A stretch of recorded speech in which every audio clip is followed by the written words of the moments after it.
ভাই এইটা না উঠানোর সময় ওইটা নামাই ইয়ে করেন না।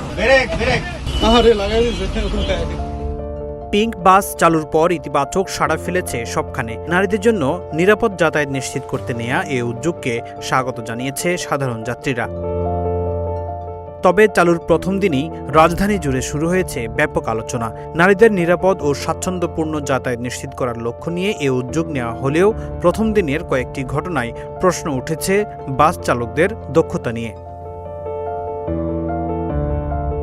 ফ্লাইওভারে উঠতে গিয়ে বাস নিয়ন্ত্রণে ব্যর্থ হন এক নারী চালক। পরে একজন পুরুষ চালকের সহায়তায় বাসটি ফ্লাইওভারে ওঠানো হয়।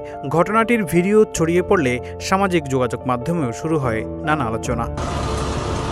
ভাই এইটা না উঠানোর সময় ওইটা নামাই ইয়ে করেন না। এদিকে প্রথম দিনেই অল্পের জন্য দুর্ঘটনার হাত থেকে রক্ষা পায় একটি পিঙ্ক বাস। আরেক ঘটনায় বলাকা বাসের সঙ্গে ধাক্কা লাগে পিঙ্ক বাসটির।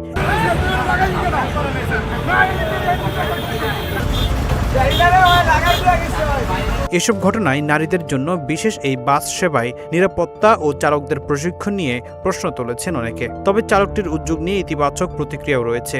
নারীদের জন্য নিরাপদ যাতায়াত নিশ্চিত করতে নেওয়া এই উদ্যোগকে স্বাগত জানালেও যাত্রীদের দাবি, সড়কে বাস নামানোর আগে চালকদের পর্যাপ্ত প্রশিক্ষণ ও দক্ষতা নিশ্চিত করা জরুরি।